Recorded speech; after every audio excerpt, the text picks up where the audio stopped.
Let's talk about the Tarptent Rainbow, what I think is the best value semi-freestanding tent on the market under $300. There's so many cool aspects to this rainbow shelter that make it an ideal one-person lightweight option for backpacking.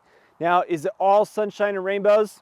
No, absolutely not. There are aspects to this tent that I would change. We're going to cover that, talk about pros and cons of my experience with the Tarptent Rainbow in a silnylon application. Now, you can get the Rainbow also in a Dyneema, but that is a significant price increase than what you pay for under $300 for this 2-pound shelter. So now the Rainbow is a really simple design. You have a single arch pole that goes from the head end to the foot end, and you've got this small brow pole that helps bring out the sidewalls to create a bit more vertical wall space inside of the tent. Basic dimensions for the tent are 40 inches wide. So for a one-person tent, that's a good amount of space inside of the shelter for the floor space. Now, it does taper up quite a bit around your shoulders, so when you're sitting up, rubbing your elbows and stuff against the sidewall is something that does happen quite often, and that'll play into the cons that we have for this shelter here in a minute. So in addition to the 40-inch wide floor, you've got 88 inches of length. So with a pretty vertical head end and foot end, it does make it so that using like a 4-inch tall pad isn't something that's going to create a scenario of rubbing your sleeping bag against the single wall aspect of this when you have condensation. So then add over 40 inches of height at the peak. It's a roomy one-person tent, and at that 2-pound weight that you get out of this with a carbon pole, you really have something that creates an amazing amount of living space. You can pitch this in pretty much any kind of situation or scenario that you would find yourself in, and it goes up super easy. A minimum of 6 stakes are needed to pitch this. So other features that I really like about this Rainbow are the way that the doors from the vestibule roll back all the way so that you've got nice big open area if you've got good weather, but you've got a nice, pretty generously sized vestibule as well. Toggling the doors back is nice and easy. The D-shaped door doesn't fall down to the ground when you unzip it, but you've also got a 3,000 millimeter hydrostatic head for your floor and 5,000 millimeter hydrostatic head for your fly. That's an amazing hydrostatic head rating compared to other lightweight shelters on the market that are more in that 1,200 to 1,500 hydrostatic head. Although this doesn't come seam taped or seam sealed from the factory in the silnylon version, it's pretty easy to just pay the extra few dollars to have them do that for you or to do it yourself, and you've got a very, very watertight shelter.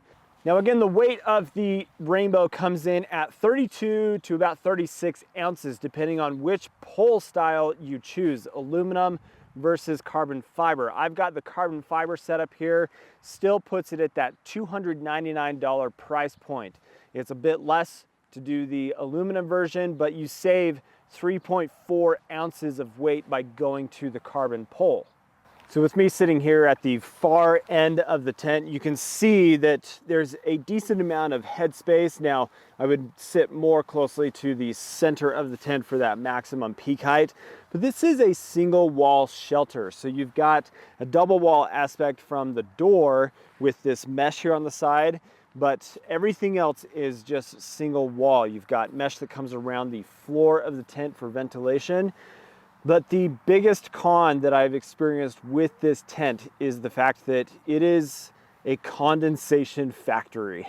And so they do sell a liner option to be able to clip in a liner that would help essentially make it a double wall shelter. But I've noticed that as I'm moving around in the tent, this sidewall opposite of the door is what I'm rubbing up against the most. And so jacket's getting wet, my sleeping bag will get wet from moving around, shifting at night. It's not the end of the world. You've got a small peak vent here at the top, I just don't think that that is enough of a vent to let that air escape, because you need air to move from the floor up through the tent and out through the top. And these vents, there's no rod or anything that pushes them out to allow for air movement at the peak of the tent. So condensation is the biggest con that I have with this tent. So I want to show you the option here to adjust how the floor works. This is with the floor pulled up to provide as much protection from any splashback that you would get from rain that is hitting the ground and maybe splashing into the tent. But you can drop this floor. It will then open up and provide all of that ventilation. And from within the tent, you can hit this little ladder lock right here and loosen that up. And then you have another elastic right here that allows you to raise the height of that and attach that to the mitten hook. And then you've got nice open ventilation through the head end, and you can do the same at the foot end of the tent as well. So like I mentioned before, I really like the aspect of being able to roll both doors back for maximum visibility, but also ventilation in the event that it's a super clear night and I want to be able to look out and not have all of that condensation issue. Now, one of the things that I would change on this tent is the zipper that is used for the door on the vestibule. It's a number 3 Aqua Guard, so it's that watertight zipper from YKK. But being a number 3 zipper, it is not ideal with the amount of dirt and stuff, especially in the desert with sand and everything that gets into the zipper. And it makes it pretty difficult over time for the zipper to stay clean, and then it gets gunky. I really wish it was a number 5 Aqua Guard zipper, so you have bigger teeth, it's easier to clean, and you're not going to have as much issue with stuff getting into the zipper that way. And it just doesn't slide as great than I would normally like, because when I get to the top here, you've got your vent here at the top that is completely open. There's no mesh on the actual like silnylon here.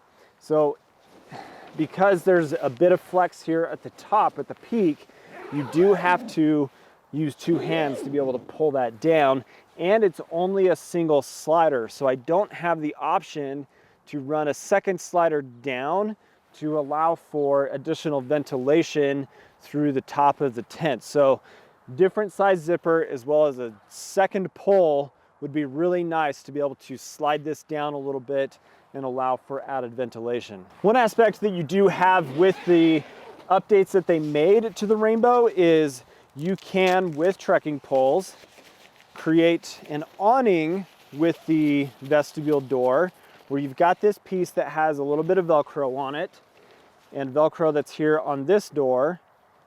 You're able to put these together, and I unfortunately don't have trekking poles with me. Open this up and make it into some kind of simple awning, so I can be in a light rain and everything and be able to look out from the tent as well. And that's a pretty cool little aspect, but I got to be honest, I don't know that I actually will ever use that, and don't see it being super functional in a lot of the scenarios that I would be in. I would rather just roll the door back all the way than mess with like trekking poles and everything, because I don't normally carry trekking poles. But speaking of trekking poles with this tent, this is a really cool system in that I can make this a fully freestanding tent. At the head end and the foot end, I can set up my trekking poles to span that width of the tent to make this a true freestanding tent. Would I still want to stake it out? Absolutely. But in the cases of very loose sand or on snow and areas where it's more difficult for you to drive stakes into the ground, being able to set this up as a fully freestanding tent is really nice. Another aspect with trekking poles that you can utilize with this tent is to increase the ability for it to handle extreme weather conditions. So you've got trekking poles with you, you don't necessarily need to have it set up in that full freestanding mode. The way that this vent is peaked out, there's actually grommets at the top on the front and the back of the tent here where you can set up your trekking pole with the tip of the pole going into the grommet here, down to the ground, and that's just going to add additional support. So super strong, heavy winds, or maybe snow load, or just really heavy rain, that is going to help prevent the shelter from collapsing on itself this way, because it's not the strongest tent with a full like pole structure to it that you would get from each corner having a dedicated pole coming down to the corner. So being able to put a trekking pole up into this grommet, down to the ground, will make this a lot more stable, and that's an option that you have with this tent. So of all of the tents that are available on the market that are in the 2-pound weight range and under $300, this really is not something that is going to be beat. The Tarptent Rainbow is a proven, super effective design. It's very well built, and aside from the fact that it is a condensation factory and some of those other little quirks with the zipper, it's a phenomenal tent, and I have enjoyed my nights of sleep in this tent as well as my double rainbow. Both of them as options are incredible, and the double rainbow just obviously adds more floor space. And so for a very roomy solo shelter, the double rainbow is even better. But this, with that 40-inch floor and being pretty vertical on the walls, this is a solid option for being able to pitch in tight places, because it doesn't have a very large footprint. It's an amazing value in a shelter, and I highly recommend the Tarptent Rainbow. So thanks for watching today, guys. If you are not subscribed to the channel, you know what to do. Hope you have an awesome day. Catch you on the next one. See you later.